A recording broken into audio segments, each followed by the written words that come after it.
This is Influencing the Right Way. Our goal is to raise the standard of the fitness industry. We're out here trying to make people's lives as healthy and as happy as we possibly can. And the only way we're going to do that is if we take it as serious as a medical doctor does.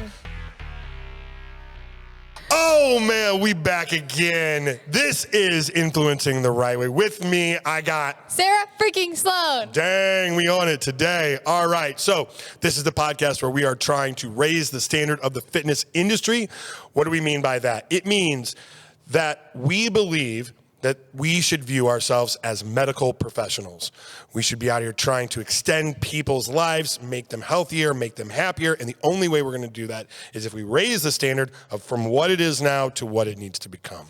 Yeah. So let's take this in the steps that we need to do. Start me off. What are we doing today? Yeah, so today is making it fun.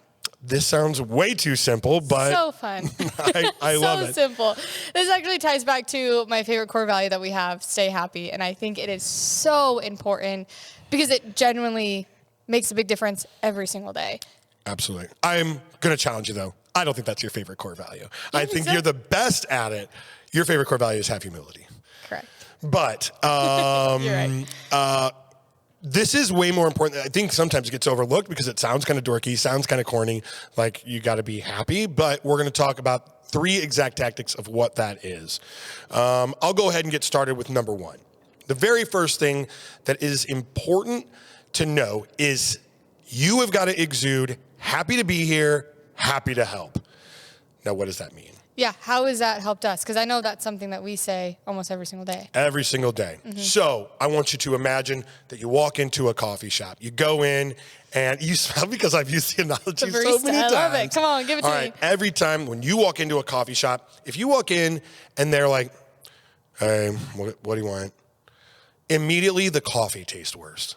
I don't know why. Mm-hmm. They could be the best brewers in the entire world, but with that kind of attitude, that latte tastes like shit. Yeah, and you're not as excited for it. You ain't ever coming back. Now, the barista comes up and he's like, oh my God, how can I help you? And you tell him that you want a mocha frappa latte, and he's like, I cannot believe this. I'm going to make your day, brother. Frappa latte. Is that what they're called? But the point being is that as a customer, even if you think about it unconsciously, you love going into a place where the person is over the fucking moon to do their job. Yeah. So, and we know you're over the moon to do your job because you wouldn't be doing it every single day if you didn't actually have a passion for what you're doing. I would hope. So. That's a good point to make about it. So first, you need to actually be doing something. We're talking to people that are in the fitness industry. So if you are doing this, you should be doing something that you are passionate about. Mm-hmm. So if you're not showing up happy all the time, that means you're probably not passionate about it. But even if you are passionate about the fitness industry and helping people and all those great things, there are still going to be days that you don't feel like doing the work. Totally. But it's those days where you have to train yourself like a muscle, like a weak little flabby bicep that hasn't seen the weight room in years. You got to start training that thing. Mm-hmm. And you got to flex that muscle when on the days that you're tired, you didn't get good sleep, you're arguing with your significant other, your dog's throwing up and you don't know what to do about it. Mm-hmm. That's the day that you got to go, all right, let's fucking do this thing. Yeah. And it will make a huge difference. When you exude that, people want to be around you. Yeah, because if you're just happy to be here, happy to help 2-3 days of the week, doesn't mean anything. Not going to change anything at all. Anybody can have a couple good days. Winners only have good days. Yeah. Hey, okay. What's number 2? Yeah, so the second one is making it fun for your clients. Okay, so what does that mean? So a couple different things. You think of Orange Theory, you think of F45, all those places. The reason why they're so successful is because people enjoy their time there. Absolutely. They have a blast during their workout. The music is jamming. There's lights going off. Yeah, they're just loving every second of it. So they literally wake up at 5:45 the next day running over there to take the class again. And I mean, is F45 the best workout in the world for building muscle? No. Probably not. But, if somebody who they normally wouldn't be a person who goes to the gym, mm-hmm. and now they found a place that oh my God, this is better than going to the bar after work. Yeah, heck yeah. Now if they get more excited and more like they have more fun at doing the workout than going to the bar after work, we won. We won big time. But seriously, think about what that change is. They used to go have beers after work, and now they're going and doing like a cardio strength workout. Yeah. It doesn't matter if it's not perfect.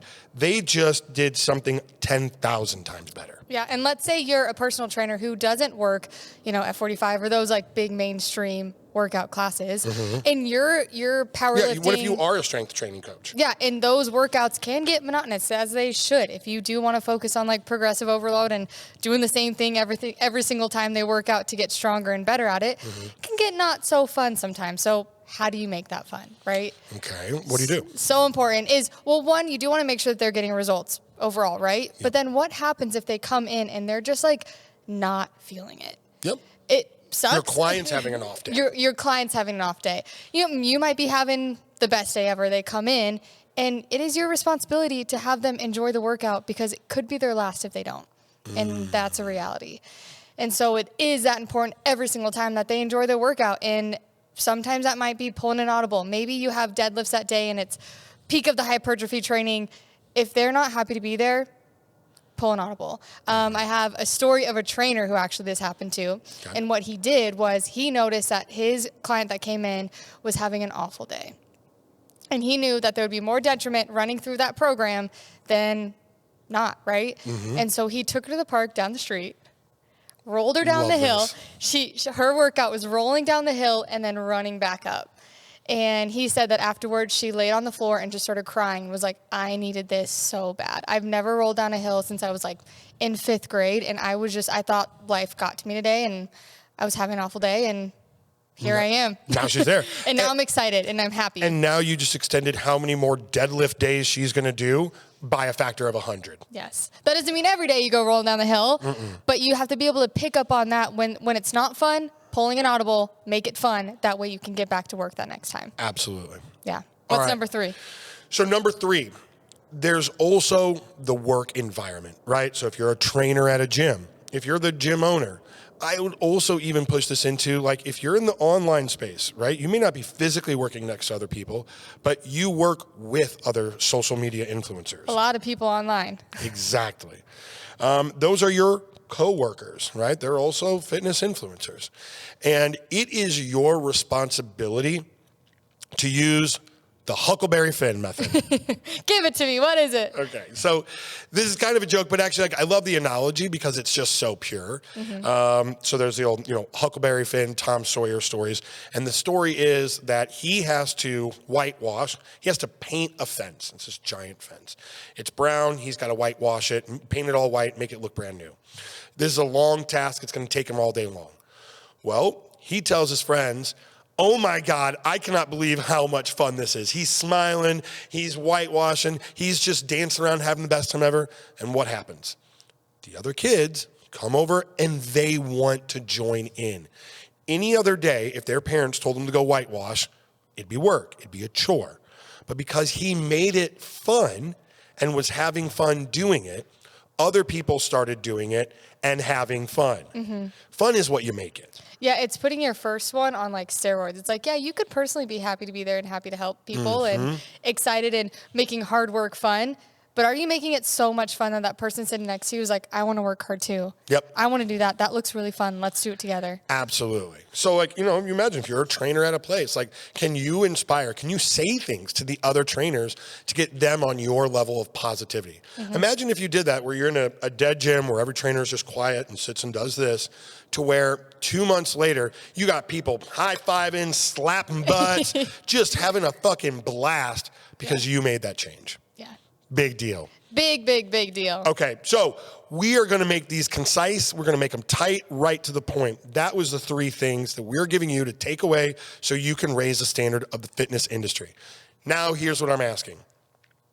If you listened to any one of those and you thought, man, I could start doing that right away. Like, I feel that I can take that. I can go help somebody with that immediately. Yeah. What I ask from you is someone else send them this podcast.